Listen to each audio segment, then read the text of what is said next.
Қайырлы күн, құрметті оқушылар. Сіздерге бұл сабақта периодты, ондық бөлшектерді жай бөлшектерге қалай жылдам әрі оңай ауыстыра аламыз, және оның формуласы, оның дәлелденуі қандай, соны толықтай сіздерге түсіндіріп беремін. Ал ендеше кеттік.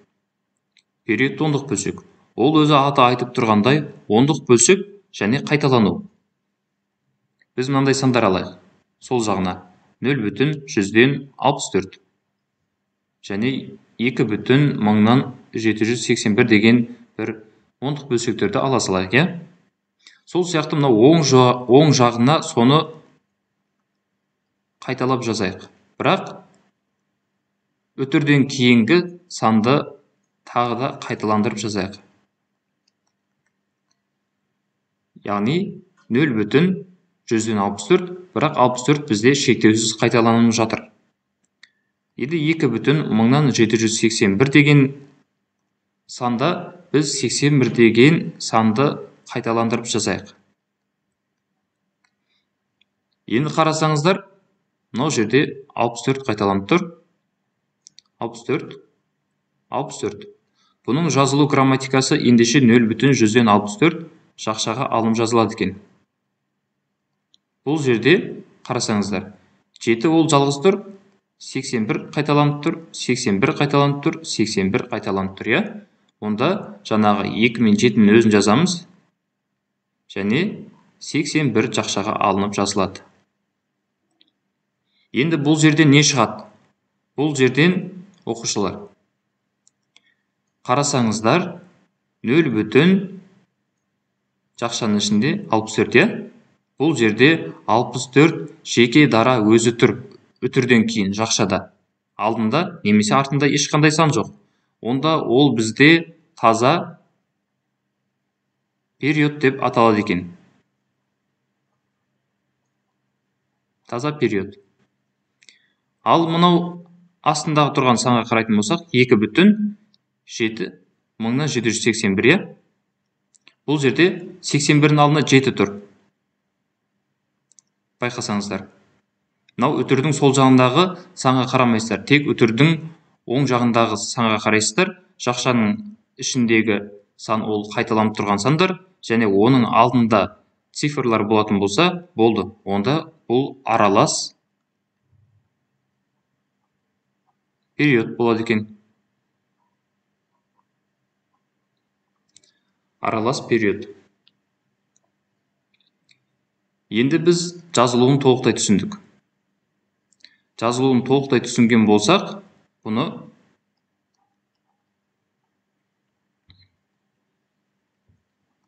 грамматика деп ат қояйық бұл жерге. Ал енді бізге келесі қадам, мынандай қадам керек.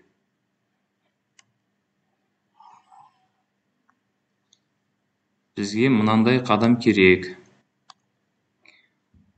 Мынау жердегі 0,100-64, 2,781 деген ондық бөлшектерді жай бөлшекке айналдырайық. 0,100-64. Оны біз 100-64 деп жазамыз. Не себепті? Өйткені үтірден кейін 100-дік орында тұр, болмаса үтірден кейін 2 цифр тұр, соған орай бөліміне 100, ал мұна өзін жазамыз. Ал мынау жерде 2,781. Мыңнан деп атайтып тұр, яғни 2-нің өзін жазамыз. 1000 және 781. Ал енді мынау оң жағында орналасқан периодты, ондық бөлшекті біз солай жаза аламыз ба? Бұны тең 64 бөлу 100 деп жазатын болсақ, бұл мынау екеуі пара-пар болып болады, иә? Яғни бұл дұрыс емес, тең емес. Онда біз бұл қиындықтан қалай шығамыз? Қазіргі мақсатымыз сол. Ендеше сіздерге бірден осы период ондық бөлшекті жай бөлшекке айналдырудың дәлелдеуі және формуласын бірден көрсетейін. Енді келесі этап.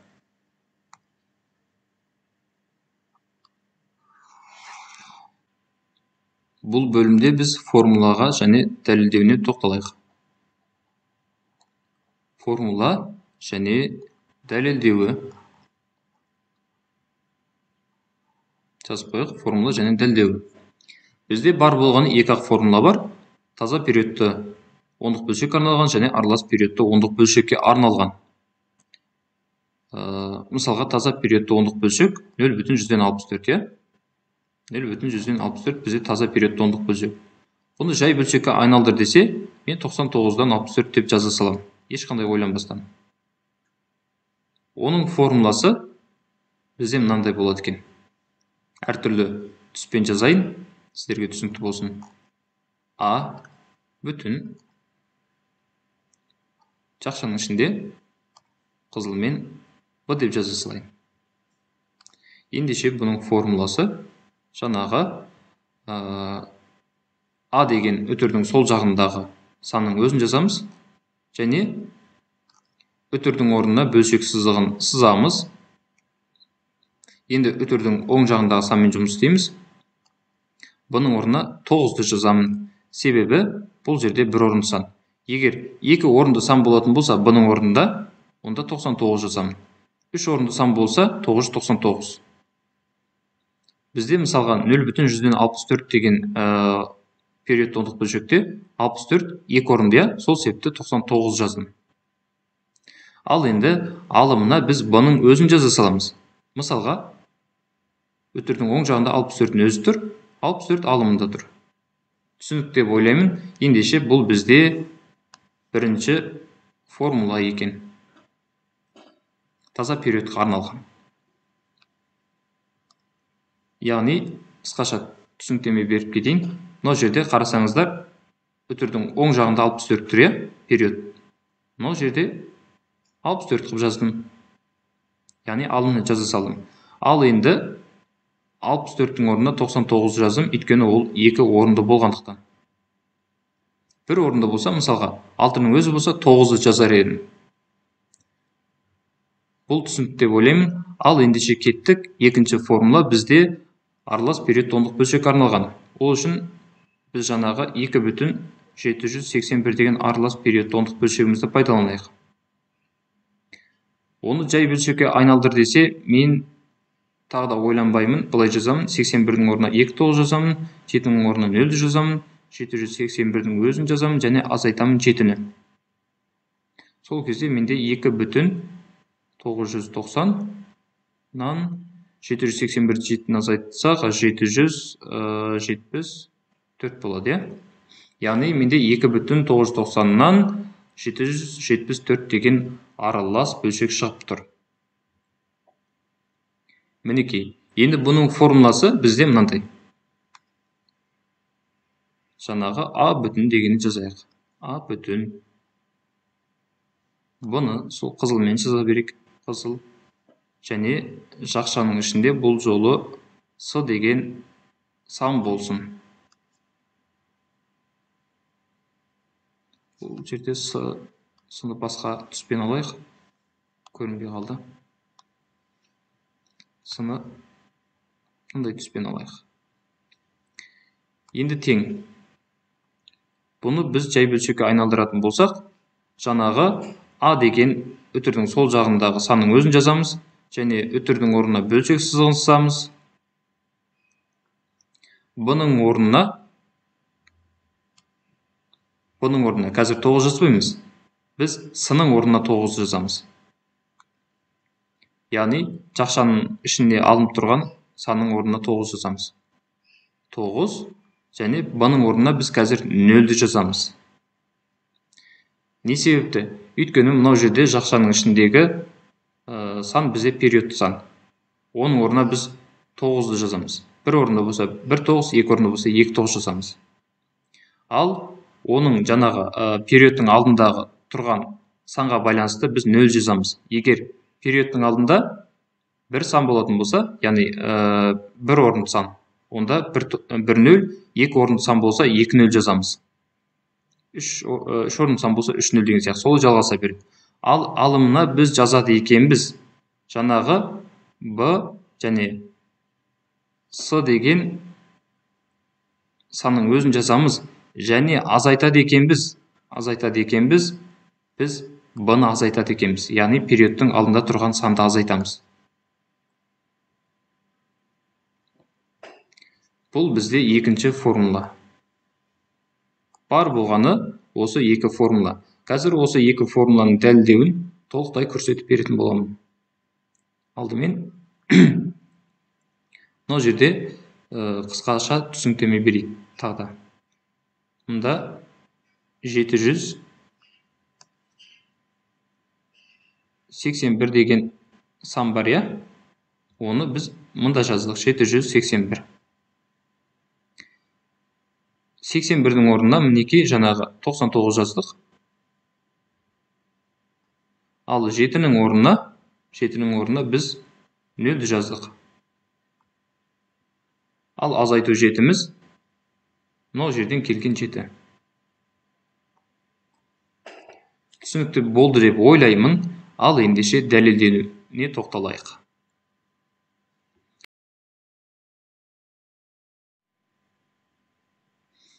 Жаңағы таза периодты ондық бөлшегімізді алайық. 0,164, я? Оны біз тең x деп алайық. Онда x бізде тең болады 0,164 болып шектеусіз жалғаса береді. Біз білетінбіз ондық бөлшектерде, я? Мысалға 8,941 дей салайын. Өтірден құтылу үшін, ондық бөлшектерде өтірден құтылу үшін, өтірдің оң жағында неше орынды сан тұр, соған байланысты ондықтарға, жүздіктерге, мыңдықтарға көбейтетініміз. Мынау жерде мыңдық орында тұр, я? 1, 2, 3 орынды сан. Сол себепті мыңға көбейтеміз. Сол кезде өтірден құтыламыз. 8941 және өтір мынау оң жаққа ауысты 0, 0, 0 деп осылай жалғаса беретін. Енді сол сияқты қазір бұл жерде сол қасиетті пайдаланамыз. Екі жағында 100-ге көбейтейік. Көбейтейік 100-ге. Не себепті? Өйткені бізде 64 екі орынды. Екі орынды болып қайталанып тұрғандықтан 100-ге көбейтеміз. Онда 100x тең болады 64 өтір 64 және солай жалғаса береді. Осындай сан шығады. Енді мынау жерден жүйе құратын болсақ, бір осындай жүйе шығады. Енді осы жүйені әдемілеп бір жазып алайық. 100x тең болады 64 периодты. Осылай. X тең болды жаңа 0,64 болды. 64 солай жалғаса береді. Енді мынау әдемі жүйені азайта салатын болсақ, азайту амалын қолданатын болсақ, онда мынау жерден 100-ден x азайсақ 99x болады. Тең 64-тен 0-ді азайсақ, ол 64 екен белгілі. Өтірдің өзін жазамыз. Мынау жақта оң жақтағы сандардың азайтатын болсақ, ол бізде 0 екендігі белгілі. 0, 0, 0 болып жалғаса береді осылай. Ендеше бізде 99x тең 64 деген сан шықты. Онда x тең 99-дан 64 екендігі шығады. Мінекей, оқушылар, осылайша біз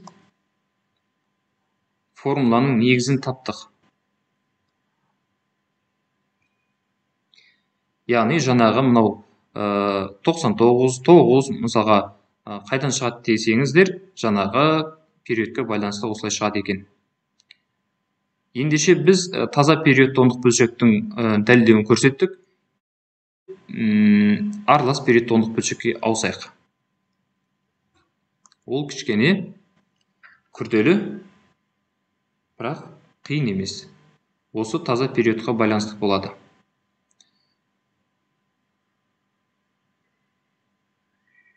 Мынау жерге жалғастырып жаза берейін. Мысалға жаңағы бастапқы санымыз бізде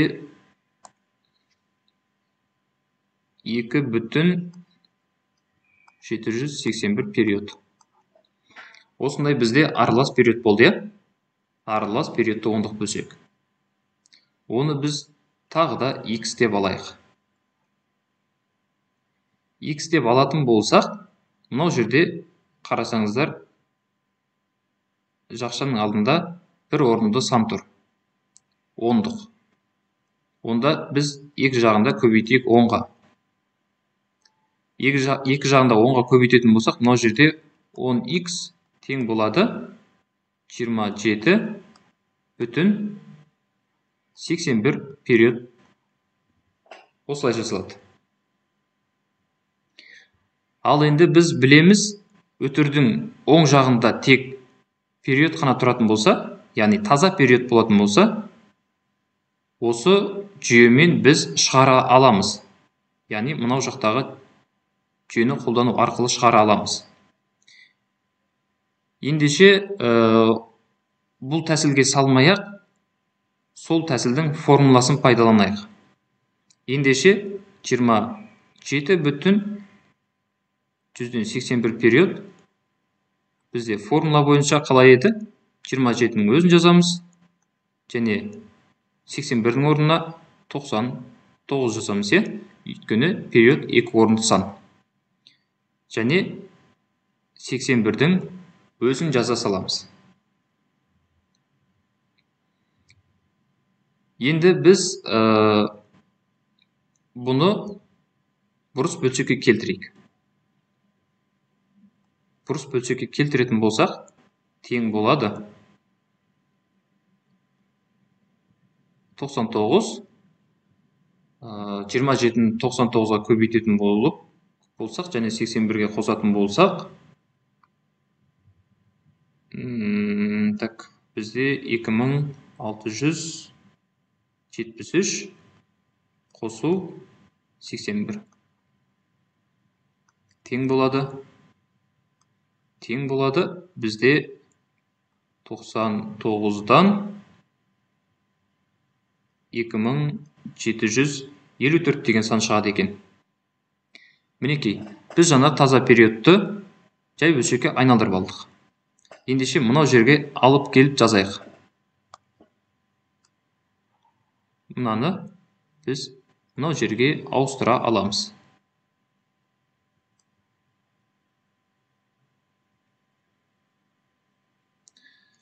Ал ендеше соны жазайық.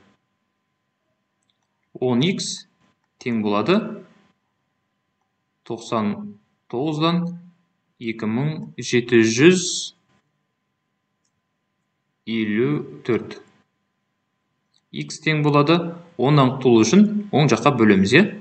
Сол кезде мынау жерге көбейтіліп, бөліміне көбейтіліп түседі. Сол кезде бізде 990-дан 2754 деген осындай бұрыс бөлшек шығады екен. Бұл жерде 2754-ті 990-ға бөлетін болсақ, жаңағы x тең болады 2 бүтін 7 период 81 деген осындай сан бізде шығады. Мінекей, бар болғаны осы екен, оқушылар. Ендеше сіздердің осы керектеріңізге жарайды деп үміттенемін. Каналымызды қолдап, қазақша контентті қолдап, лайк басып, арнамызға тіркеліп кетулеріңізді сұраймыз. Ал ендеше сіздерге сәттілік.